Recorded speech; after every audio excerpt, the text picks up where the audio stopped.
They sailed to the region of the Gerasenes, which is across the lake from Galilee. When Jesus stepped ashore, he was met by a demon-possessed man from the town. For a long time this man had not worn clothes or lived in a house, but had lived in the tombs. When he saw Jesus, he cried out and fell at his feet, shouting at the top of his voice, "What do you want with me, Jesus, Son of the Most High God? I beg you, don't torture me." For Jesus had commanded the impure spirit to come out of the man. Many times it had seized him, and though he was chained hand and foot and kept under guard, he had broken his chains and had been driven by the demon into solitary places. Jesus asked him, "What is your name?" "Legion," he replied, because many demons had gone into him, and they begged Jesus repeatedly not to order them to go into the abyss. A large herd of pigs was feeding there on the hillside. The demons begged Jesus to let them go into the pigs, and he gave them permission. When the demons came out of the man, they went into the pigs, and the herd rushed down the steep bank into the lake and was drowned. When those tending the pigs saw what had happened, they ran off and reported this in the town and countryside, and the people went to see what had happened. When they came to Jesus, they found the man from whom the demons had gone out sitting at Jesus' feet, dressed and in his right mind, and they were afraid. Those who had seen it told people how the demon-possessed man had been cured. Then all the people of the region of the Gerasenes asked Jesus to leave them because they were overcome with fear. So he got into the boat and left. The man from whom the demons had gone out begged to go with him, but Jesus sent him away, saying, "Return home and tell how much God has done for you." So the man went away and told all over town how much Jesus had done for him. Now when Jesus returned, a crowd welcomed him, for they were all expecting him. Then a man named Jairus, a synagogue leader, came and fell at Jesus' feet, pleading with him to come to his house, because his only daughter, a girl of about 12, was dying. As Jesus was on his way, the crowd almost crushed him, and a woman was there who had been subject to bleeding for 12 years. No one could heal her. She came up behind him and touched the edge of his cloak, and immediately her bleeding stopped. "Who touched me?" Jesus asked. When they all denied it, Peter said, "Master, the people are crowding and pressing against you." But Jesus said, "Someone touched me. I know that power has gone out from me." Then the woman, seeing that she could not go unnoticed, came trembling and fell at his feet in the presence of all the people. She told why she had touched him and how she had been instantly healed. Then he said to her, "Daughter, your faith has healed you. Go in peace." While Jesus was still speaking, someone came from the house of Jairus, the synagogue leader. "Your daughter is dead," he said. "Don't bother the teacher anymore." Hearing this, Jesus said to Jairus, "Don't be afraid. Just believe, and she will be healed." When he arrived at the house of Jairus, he did not let anyone go in with him except Peter, John, and James, and the child's father and mother. Meanwhile, all the people were wailing and mourning for her. "Stop wailing," Jesus said. "She's not dead, but asleep." They laughed at him, knowing that she was dead. But he took her by the hand and said, "My child, get up." Her spirit returned, and at once she stood up. Then Jesus told them to give her something to eat. Her parents were astonished, but he ordered them not to tell anyone what had happened. And the Old Testament reading. There was a certain man from Ramathaim, a Zuphite, from the hill country of Ephraim, whose name was Elkanah, son of Zerah, the son of Elihu, the son of Tohu, the son of Zuph, an Ephraimite. He had 2 wives, and one was called Hannah, and the other Peninnah. Peninnah had children, but Hannah had none. Year after year this man went up from town to worship and sacrifice to the Lord Almighty at Shiloh, where Hophni and Phinehas, the 2 sons of Eli, were priests of the Lord. Whenever the day came for Elkanah to sacrifice, he would give portions of the meat to his wife Peninnah and to all her sons and daughters. But to Hannah he gave a double portion, because he loved her, and the Lord had closed her womb. Because the Lord had closed Hannah's womb, her rival kept provoking her in order to irritate her. This went on year after year. Whenever Hannah went up to the house of the Lord, her rival provoked her till she wept and would not eat. Her husband Elkanah would say to her, "Hannah, why are you weeping? Why don't you eat? Why are you downhearted? Don't I mean more to you than 10 sons?" Once, when they had finished eating and drinking in Shiloh, Hannah stood up. Now Eli the priest was sitting on his chair by the doorpost of the Lord's house. In her deep anguish, Hannah prayed to the Lord, weeping bitterly. And she made a vow, saying, "Lord Almighty, if you only look on your servant's misery and remember me, and not forget your servant, but give her a son, then I will give him to the Lord for all the days of his life, and no razor will ever be used on his head." As she kept on praying to the Lord, Eli observed her mouth. Hannah was praying in her heart, and her lips were moving, but her voice was not heard. Eli thought she was drunk and said to her, "How long are you going to stay drunk? Put away your wine." "Not so, my lord," Hannah replied. "I am a woman who is deeply troubled. I have not been drinking wine or beer. I was pouring out my soul to the Lord. Do not take your servant for a wicked woman. I have been praying here out of my great anguish and grief." Eli answered, "Go in peace, and may the God of Israel grant you what you have asked him." She said, "May your servant find favor in your eyes." Then she went her way and ate something, and her face was no longer downcast. Early the next morning they arose and worshipped before the Lord, and then went back home to their home at Ramah. Elkanah made love to his wife Hannah, and the Lord remembered her. So in the course of time Hannah became pregnant and gave birth to a son. She named him Samuel, saying, "Because I asked the Lord for him." When her husband Elkanah went up with all his family to offer the annual sacrifice to the Lord and to fulfill his vow, Hannah did not go. She said to her husband, "After the boy is weaned, I will take him and present him before the Lord, and he will live there always." "Do what seems best to you," her husband Elkanah told her. "Stay here until you have weaned him, only may the Lord make good his word." So the woman stayed at home and nursed her son until she had weaned him. After he was weaned, she took the boy with her, young as he was, along with a 3-year-old bull, an ephah of flour, and a skin of wine, and brought him to the house of the Lord at Shiloh.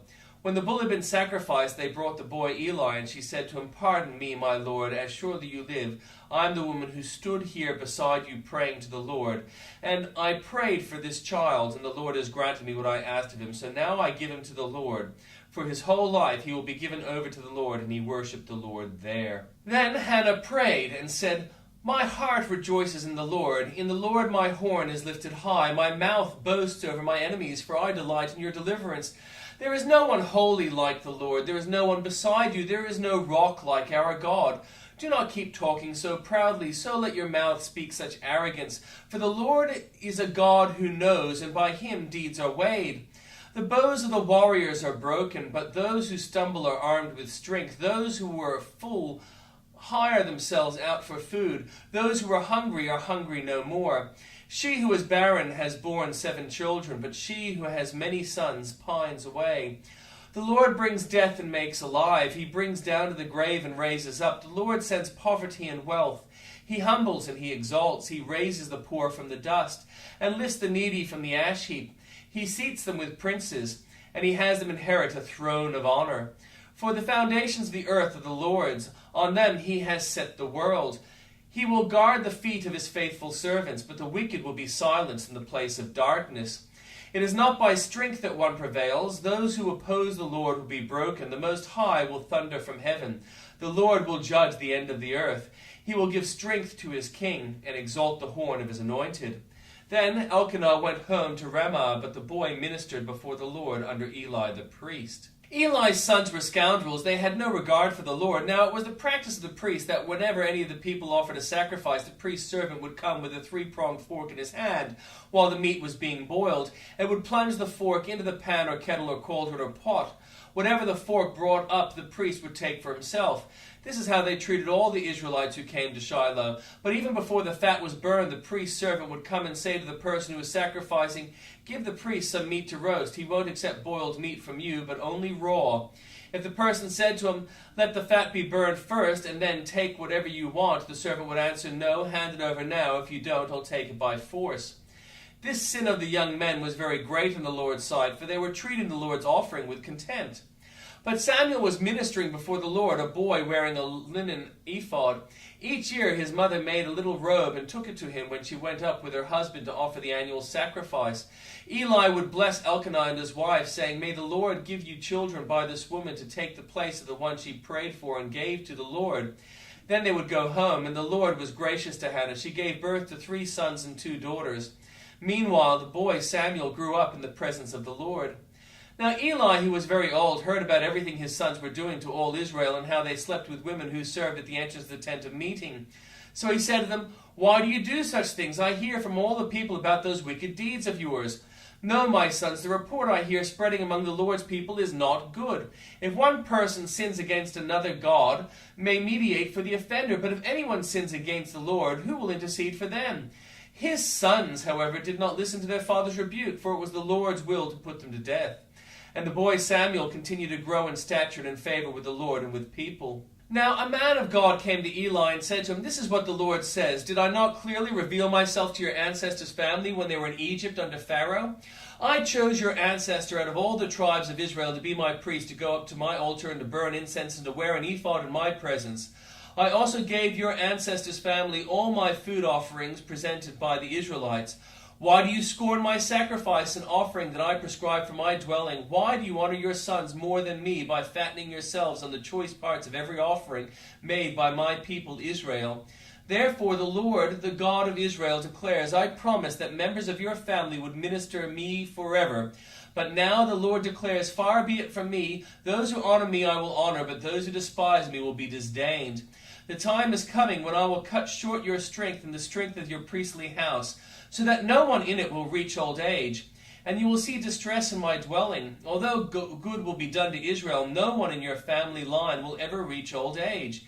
Every one of you that I do not cut off from your serving at my altar, I will spare only to destroy your sight and sap your strength, and all your descendants will die in the prime of life.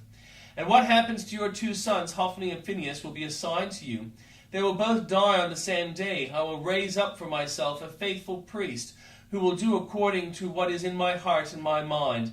I will firmly establish his priestly house, and they will minister before my anointed one always. Then everyone left in your family line will come and bow down before him for a piece of silver and a loaf of bread and plead, appoint me to some priestly office so I can have food to eat. The boy Samuel ministered before the Lord under Eli. In those days the word of the Lord was rare. There were not many visions. One night Eli, whose eyes were becoming so weak that he could barely see, was lying down in his usual place. The lamp of God had not yet gone out, and Samuel was lying down in the house of the Lord, where the ark of God was. Then the Lord called Samuel. Samuel answered, Here I am. And he ran to Eli and said, Here I am, you called me. But Eli said, I did not call.